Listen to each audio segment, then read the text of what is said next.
نحمده ونصلي على رسوله الكريم اما بعد فقد قال الله تبارك وتعالى كما ورد 3 مرات في القرآن الكريم اعوذ بالله من الشيطان الرجيم بسم الله الرحمن الرحيم هو الذي ارسل رسوله بالهدى ودين الحق ليظهره على الدين كله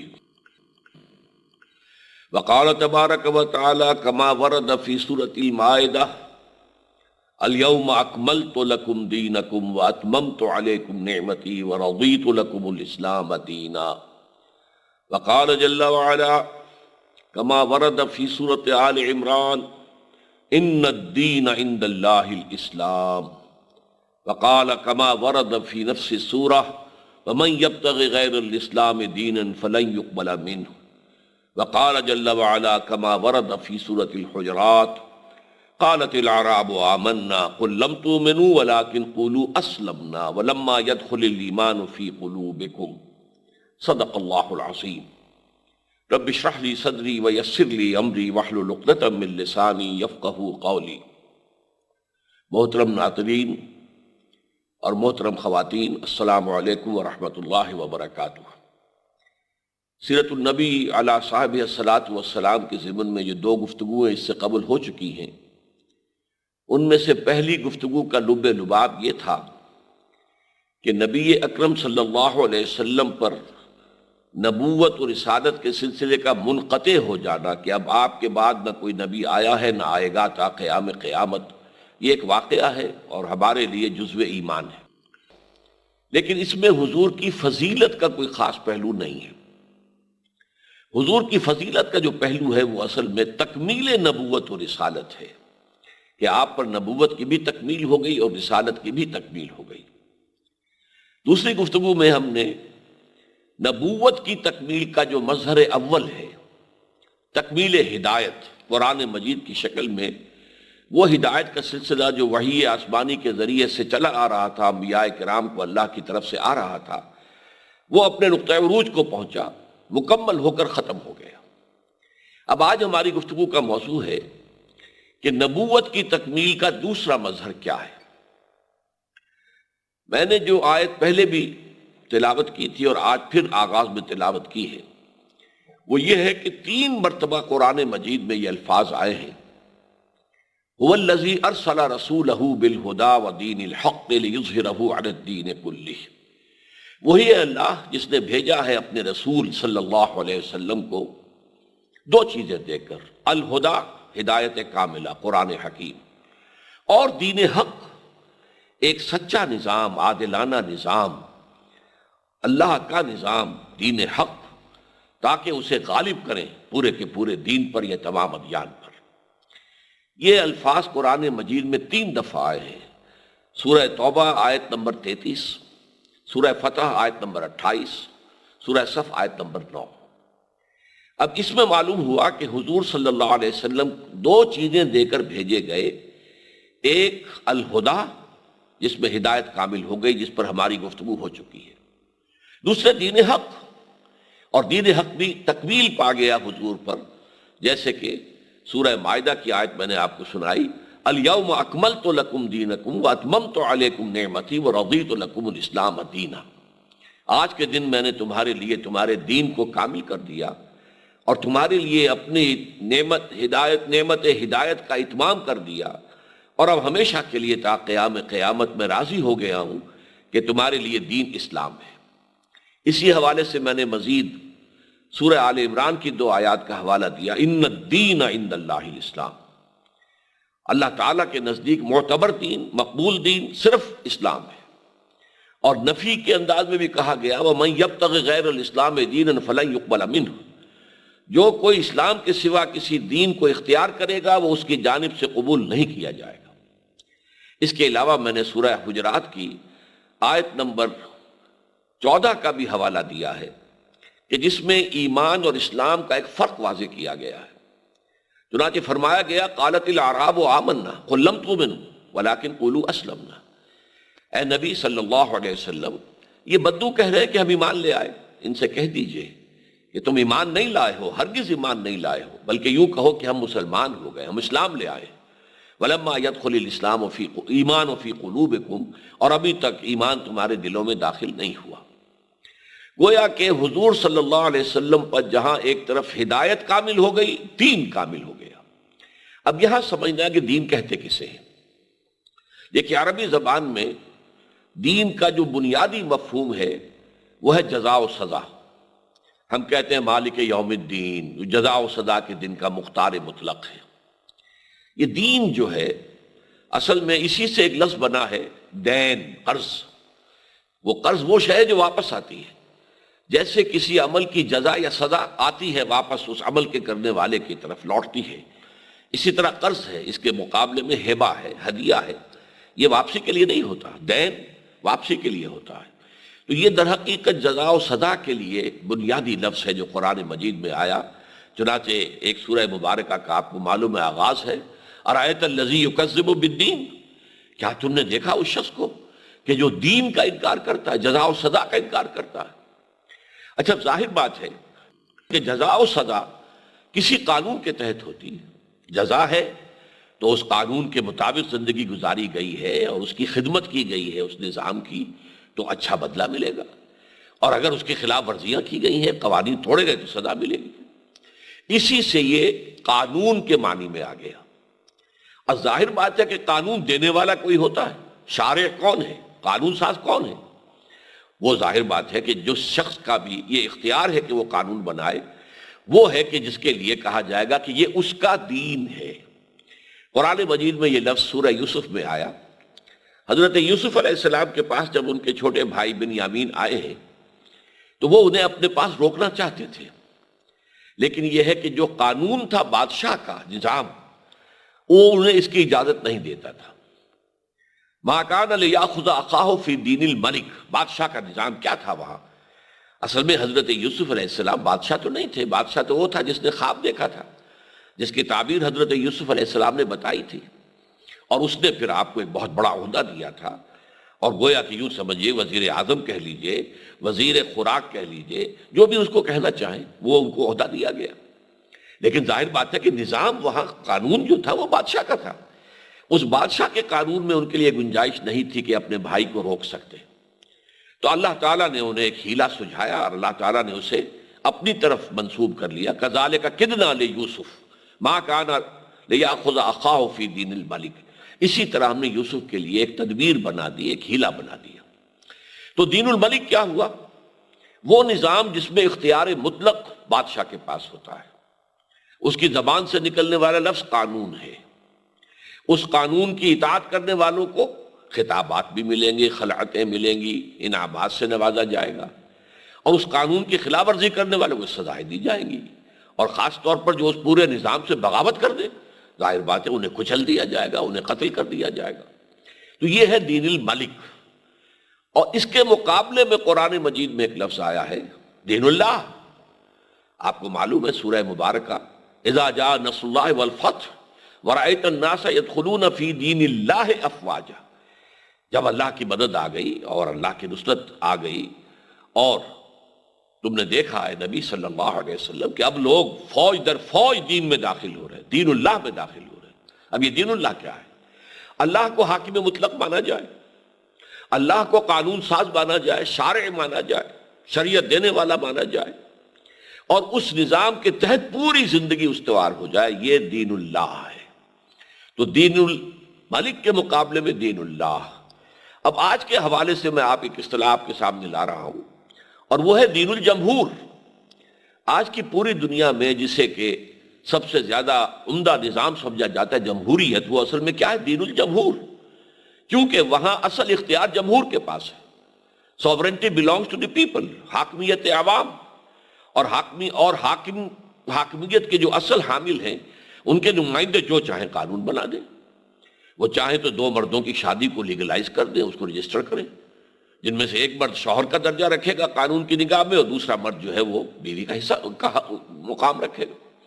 تو ان کو اختیار ہے، جو چاہیں شراب پر پابندی لگا دیں، چاہے شراب کی کھلی اجازت دے دیں، چاہے زنا جو ہے اس کے اوپر کوئی سزا دے، چاہے کہہ دے کہ زنا بالرضا ہے تو قطعاً کوئی جرم نہیں ہے، کوئی سزا نہیں ہے۔ گویا کہ اختیار مطلق ہوتا ہے جمہور کے نمائندوں کا، اس کے تحت جو پورا نظام بنے گا، دی پولیٹیکو سوشو اکنامک سسٹم جو بنے گا وہ دین الجمہور ہوگا۔ تو آج کی دنیا میں دین الجمہور ہے جس کا رواج ہے۔ اب میں آتا ہوں اس بات کی طرف کہ یہ دین کے نظام میں بھی، جیسے کہ میں نے عرض کیا تھا کہ ہدایت میں بھی ارتقا ہوا تدریجاً، یہ ہدایت ترقی کرتے ہوئے اپنے نقطۂ عروج کو قرآن حکیم میں الہدا کی شکل میں دنیا کے سامنے آ گئی۔ اسی طرح دین کے معاملے میں بھی ارتقا ہوا ہے۔ دیکھیے ایک زمانہ وہ تھا کہ جو لوگ غاروں میں رہتے تھے، اب وہاں کوئی میونسپلٹی بھی نہیں تھی، کوئی سڑکوں کی صفائی بھی نہیں تھی، کوئی نالیاں نہیں تھی کہ انہیں صاف کرنا ہو، کوئی نظام تھا ہی نہیں سرے سے، بلکہ ہر جو ہے غار کا مالک وہ گویا کہ مختار مطلق تھا۔ I am the monarch of all, survey, میں جو چاہوں کروں اپنی غار کے اندر، کوئی مجھ سے پوچھنے والا نہیں، لہذا وہاں نظام کوئی نہیں تھا۔ اور جب نظام نہیں تھا تو گویا کہ افراد کو بہت زیادہ آزادی حاصل تھی۔ اب اس کے بعد تمدنی ارتقاء کا پہلا مرحلہ آیا، قبائلی نظام۔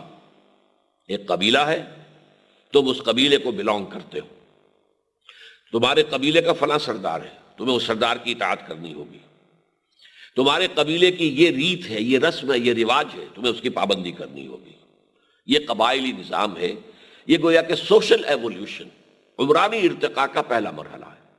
اب یہاں آپ نے دیکھا کہ اب وہ آزادی پر قدغنیں لگ گئیں۔ جو قبیلے کا سردار ہے اس کا حکم آپ کو اچھا لگے نہ لگے ماننا ہوگا۔ کوئی رسم ہے، ریت ہے، رواج ہے اپنے قبیلے کی، آپ کو ذاتی طور پر وہ پسند نہ ہو تب بھی آپ کو پابندی کرنی پڑے گی۔ تو جیسے جیسے نظام کا ارتقاء ہوا، انسان کی انفرادی پابندی کم ہوتی گئی اور اجتماعی پابندی بڑھتی چلی گئی۔ اب اس کے بعد اگلا سٹیج آیا جسے ہم کہتے ہیں سٹی سٹیٹس، شہری ریاستیں۔ ایک شہر میں 3 قبیلے، 4 قبیلے، 5 قبیلے آ کر آباد ہو گئے۔ اب ہر قبیلہ اپنی جگہ پر مکمل یونٹ ہے، اس کا سردار ہے اور اس کا حکم جو ہے وہ قبیلہ مانتا ہے۔ لیکن یہ جو 3، 4، 5 قبیلے ایک شہر میں رہ رہے ہیں، ان کے درمیان معاملہ کس بنیاد پر ہوگا؟ تو یہاں سے اب سوال پیدا ہوا، کچھ نہ کچھ دستور ہونا چاہیے۔ یعنی قبائل کے درمیان اگر کوئی جھگڑا اٹھے تو کیا طے ہوگا، کس طرح ہوگا، کس طریقے سے معاملات طے کیے جائیں گے۔ ایک قبیلے کا آدمی دوسرے قبیلے کے آدمی کو قتل کر دے تو پھر کیا دیت ہوگی، کیا اس کا خون بہا ہوگا؟ تو کوئی نہ کوئی، چاہے وہ لکھا ہوا نہ ہو، لیکن ایک دستور کی شکل دنیا کے اندر پیدا ہو گئی۔ اب میں ان چیزوں کی مثال دیتا ہوں آپ کو سیرت النبی سے علی صاحب الصلاۃ والسلام۔ مکہ ایک قبیلے کا شہر تھا۔ مکے میں صرف قرشی رہ سکتے تھے، قریش، یا قریش کے حلیف، کسی نہ کسی قرشی سردار کا حلیف بن کر کوئی شخص مکے میں ٹھہر سکتا تھا، یا قریش کے غلام، اور کوئی چوتھا قسم کا آدمی مکے میں نہیں رہ سکتا تھا۔ یہ ایک قبیلہ تھا اور اس میں ان کا دار الندوہ بھی تھا، مشورے بھی کرتے تھے، اس لیے کہ گھرانے تو کئی تھے نا، قبیلہ تو ایک ہے، اس میں گھرانے ہیں۔ جیسے ہمارے ہاں وٹو قبیلہ ایک بڑا قبیلہ ہے، اس میں مانے کے، لالے کے، شامت کے، فجے کے، یہ مختلف جو ہیں گھرانے ہیں۔ اس طرح قریش کے اندر یہ بنو امیہ ہیں، یہ بنو ہاشم ہیں، یہ بنو عدی ہیں، یہ بنو تیم ہیں۔ تو اس طریقے سے ان کے جو ہے وہ گھرانے موجود تھے، لہذا انہوں نے ایک دار الندوہ بنا رکھا تھا، اس میں وہ بیٹھ کر فیصلے کرتے تھے۔ لیکن مدینہ منورہ جو ہے وہ اصل میں ایک ہائر سٹیج تھی سوشل ایولیوشن کی، جو حضور کے زمانے میں تھی، اور وہ یہ کہ وہاں 5 قبیلے رہتے تھے۔ 2 وہ تھے جنہیں ہم کہیں گے سنز آف دی سوائل، اوس اور خزرج۔ 3 تھے یہودی قبیلے جو وہاں آ کر آباد ہو گئے تھے۔ وہ 3 یہودی قبیلے جو ہیں وہ بھی ان قبائل میں سے، اوس اور خزرج میں سے کسی نہ کسی کے حلیف ہوتے تھے۔ اب ان کے مابین ایک بات طے تھی مثال کے طور پر کہ اگر اوس کا آدمی خزرجی کو قتل کرے گا تو وہ 1/3 دیت دے گا، یعنی فرض کیجئے کہ پھر وہ 100 اونٹ دے گا خون بہا کے طور پر۔ یعنی اگر کوئی اوسی کسی خزرجی کو قتل کرے گا تو 3 گنا دیت دے گا، 300 اونٹ دے گا فار ایگزامپل۔ خزرجی اوسی کو قتل کرے گا تو صرف 100 اونٹ دے گا، دیت کم ہوگی۔ اب آپ سوچئے کہ اوسی نوجوانوں کے خون کھولتا ہوگا کہ کیا ہماری جان کی قیمت جو ہے وہ خزرجی جوان کی قیمت سے کم ہے؟ لیکن بہرحال آپ کو رہنا ہے، یہاں مدینے میں رہنا ہے۔ خزرج کا قبیلہ بڑا تھا اور یہ چھوٹا قبیلہ تھا، آپ کو ماننا پڑے گا۔ اس کے بعد اگلی سٹیج آئی ہے، اور یہ بھی حضور کے زمانے تک مکمل ہو چکی تھی، اور وہ کیا تھی؟ عظیم امپائرز، عظیم مملکتیں وجود میں آئیں۔ رومن امپائر ایرانین امپائر صدیوں سے چلی آ رہی تھی، اور یہ دو سپر پاورز تھی اس وقت کی۔ اب کیا ہوا؟ قبیلے بھی ہیں، قومیں بھی رہ رہی ہیں، مختلف علاقہ بھی ہے، اس میں ایک بادشاہ ہے، بادشاہ کا خاندان ہے، بادشاہ قانون بناتا ہے، بادشاہ ٹیکس لیتا ہے۔ اگر کوئی مظاہرت کر رہا ہے تو اس کی کھیتی میں سے حصہ چلا جائے گا جاگیردار کو، اور جاگیردار کے تھرو بادشاہ کو۔ اگر کوئی کپڑا بن رہا ہے تو اس کے اوپر ٹیکس لگے گا جو بادشاہ کو چلا جائے گا۔ اب بادشاہ وہاں محل بنائے گا، عیش کرے گا، اور ساتھ ہی انہی ٹیکسز کو اس کے بل پر فوج کھڑی کر دے گا، اور وہ فوج جو ہے اگر عوام میں سے کسی نے بھی سرتابی کی، کوئی بغاوت کی، تو ان کا سر کچلنے کے لیے تیار ہوگی۔ یہ نظام تھا جس میں کہ بدترین ظلم جو ہے انسان پر اپنی انتہا کو پہنچ گیا۔ محنت کرے کسان، عیش کرے جاگیردار، اور اس سے آگے بڑھ کر بادشاہ۔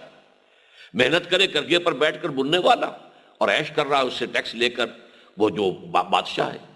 اور ظاہر بات ہے کہ اب بادشاہ کا قانون جو ہے مسلط ہو گیا ہے، اور اب عوام جو بھی ہے وہ بادشاہ کے قانون کے پابند ہیں، انہیں تو اس کے قانون پر چلنا ہوگا۔ انسان کی آزادی گھٹتے گھٹتے یہاں تک آ گئی۔ یہ ہے وہ وقت جب کہ محمد الرسول اللہ صلی اللہ علیہ وسلم کو مبعوث کیا گیا۔ یہ جو نظام بڑھتے بڑھتے امپائر اور عظیم مملکتوں کی شکل اختیار کر گیا تھا، اب اس نظام کے ظلم سے نجات دلانے کے لیے اللہ تعالیٰ نے اپنے نبی صلی اللہ علیہ وسلم کے ذریعے دین حق، سچا نظام، عادلانہ نظام، معتدل نظام وہ عطا فرمایا، اور یہ نظام اب مکمل کر دیا۔ فرمایا الیوم اکملت لکم دینکم واتممت علیکم نعمتی ورضیت لکم الاسلام دینا۔ اب اسی میں بات عرض کرنا چاہتا ہوں کہ جب حضور صلی اللہ علیہ وسلم کی حیات دنیاوی کے آخر میں جب چیلنج کر دیا گیا تھا کہ اب تمہارے لیے جو ہے کوئی موقع نہیں ہے مشرکین کے لیے یہاں رہنے کا، یا تو ایمان لے آئیں اور یا قتل عام ہو جائے گا، تو اب فتح کے بعد، اور خاص طور پر اس اعلان کے بعد، فتح مکہ کے بعد بھی صورت ہو گئی تھی، لیکن یہ اس اعلان کے بعد تو پھر ایک بہت بڑی بات ہو گئی، تو لوگ جو ہیں فوج در فوج اسلام میں داخل ہونے شروع ہوئے، لیکن ان میں سے سب کے سب مومن نہیں تھے۔ یہی وجہ ہے کہ سورہ حجرات کے اندر کہا گیا قالت الاعراب آمنا قل لم تؤمنوا ولکن قولوا اسلمنا۔ یہ بدو کہہ رہے ہیں کہ ہم ایمان لے آئے، نبی ان سے کہیے تم ایمان نہیں لائے، اس مغالطے میں نہ رہو، اس غلط فہمی میں نہ رہو، تم یوں کہو کہ ہم اسلام میں آ گئے، نظام میں داخل ہو گئے، نظام کی بالادستی ہم نے قبول کر لی، اللہ کی حاکمیت، اللہ کے رسول کی جو ہے بالادستی ہم نے تسلیم کر لی، تو اس نظام میں تو تم آ گئے ہو، لیکن مومن اس وقت بنو گے جبکہ ایمان تمہارے دلوں کے اندر کھپ جائے گا۔ وَلَمَّا يَدْخُلِ الْإِيمَانُ فِي قُلُوبِكُمْ، ابھی تک ایمان تمہارے دلوں میں داخل نہیں ہوا۔ تو گویا کہ یہ نظام میں داخلہ تھا کہ اللہ کی حاکمیت اور اللہ کے نمائندے کی حیثیت سے اس کے رسول صلی اللہ علیہ وسلم کی اطاعت کو انہوں نے تسلیم کر لیا، مسلمان ہو گئے۔ تو دین اسلام ہے، اور وہی دین ہے جسے اللہ نے ہمیشہ کے لیے اب نوع انسانی کے لیے پسند کر لیا ہے۔ اس دین کے لیے حضور نے صلی اللہ علیہ وسلم اللہ تعالیٰ کے حکم سے جو کام کیا وہ کیا تھا کہ ایک عظیم جد و جہد کے ذریعے سے اس دین کو پورے عرب میں نافذ کر دیا، غالب کر دیا۔ اس پر تو ہماری گفتگو بعد میں ہوگی، لیکن اس میں دو باتوں کا اضافہ کرنا چاہتا ہوں۔ آج سے 1400 سال قبل دین مکمل ہو گیا، اور اس کے بعد انسان کو آزادی دے دی گئی کہ اب قرآن و سنت کی دو آنکھیں تمہیں عطا کر دی گئی ہیں، اس سے جو نئے مسائل پیدا ہوں ان میں اجتہاد کرو، لیکن قرآن میں جو کچھ ہے وہ ہمیشہ کے لیے واجب الاطاعت ہے، اور رسول کی جو سنت ثابتہ ہے وہ ہمیشہ کے لیے واجب الاتباع ہے۔ اب اس کے بعد انسان کے اجتماعی نظام میں دو تبدیلیاں اہم آئی ہیں۔ ایک پہلی تبدیلی آئی انڈسٹریل ریولوشن، جبکہ ایک مشین ایجاد ہوئی اور مشینوں کے ذریعے سے مزدوروں نے وہاں کام کرنا شروع کیا، تو معاشی نظام کے اندر ایک قدم اوپر آ گیا۔ اسی طریقے سے دوسری تبدیلی کیا آئی کہ ریاست اور ہے، حکومت اور ہے۔ کسی ریاست کے رہنے والے وہ اصل میں جو وفادار ہوتے ہیں وہ ہوتے ہیں اپنی ریاست کے۔ حکومت تو ریاست کا ایک انتظامی ادارہ ہے، ریاست کو چلانے والا ادارہ ہے۔ حکومت جو ہے اس سے آپ اختلاف بھی کر سکتے ہیں، اس کی پالیسی پر تنقید بھی کر سکتے ہیں۔ حکومتوں کو بدلنا یہ آپ کے اختیار میں ہے، چاہے تو الیکشن کے ذریعے سے حکومت بدل دی جائے، اور چاہے کسی عوامی تحریک، احتجاجی تحریک کے نتیجے میں حکومت بدل دی جائے۔ تو یہ دو مزید ترقیاں ہوئی ہیں، اور ان کے جو تقاضے ہیں اور ان کے ضمن میں اجتہاد کرنا پڑے گا کہ اب دین حق کے ان اصولوں کے تحت جو قرآن و سنت کی شکل میں مکمل ہو کر ہمارے پاس موجود ہیں، اس تبدیلیوں کے نتیجے میں ہمیں مزید کیا فیصلے کرنے ہوں گے، یہ اجتہاد کا معاملہ ہوگا. لیکن دین مکمل ہو چکا ہے، اور دین نام ہے اللہ کی کتاب اور اس کے رسول کی سنت کا صلی اللہ علیہ وسلم. تو میری آج کی گفتگو کا حاصل یہ ہے کہ نبی اکرم صلی اللہ علیہ وسلم پر تکمیل نبوت، میں نے عرض کیا تھا کہ حضور کی ذات میں نبوت اور رسالت جمع ہے. نبوت اللہ سے نیلے والا حصہ ہے، یہ اینٹینا ہے جو وحی کو کیچ کر رہا ہے، اور رسالت لوگوں تک پہنچانے والا حصہ ہے. تو نبوت کے اعتبار سے دو چیزیں دی گئی، ایک الہدا جس میں کہ ہدایت کامل ہو گئی ہمیشہ کے لیے تا قیام قیامت، اور اس کی حفاظت کا اللہ نے ذمہ لے لیا، انا نحن نزلنا الذکر وانا لہ لحافظون. اور اسی طریقے سے دین مکمل ہو گیا. اجتماعی نظام کے اندر جو مختلف مسئلے پیدا ہوتے ہیں، عورت اور مرد کے درمیان کیا حقوق و اختیارات کا کیا توازن ہو، اسی طریقے سے انتظام کرنے والی حکومت اور جن کا انتظام کیا جا رہا ہے عوام، ان کے مابین حقوق اور اختیارات کی کیا تقسیم ہو. اسی طریقے سے ایک مالک ہے کارخانے کا اور ایک مزدور ہے جو وہاں کام کر رہے ہیں، ان کے مابین جو اس سے پیداوار ہو رہی ہے اس کے منافع میں کتنا حصہ ہونا چاہیے. یہ مسائل ہیں جو بڑے ٹیڑھے ہیں، لیکن اس کے لیے اصول جو ہیں وہ اس دین حق میں دے دیے گئے ہیں. اللہ تعالی ہمیں اس دین کامل کو اپنے ملک پاکستان میں اولاً اور پھر کل عالم انسانیت پر غالب کرنے کی توفیق عطا فرمائے. آمین یا رب العالمین. وآخر دعوانا ان الحمد للہ رب العالمین.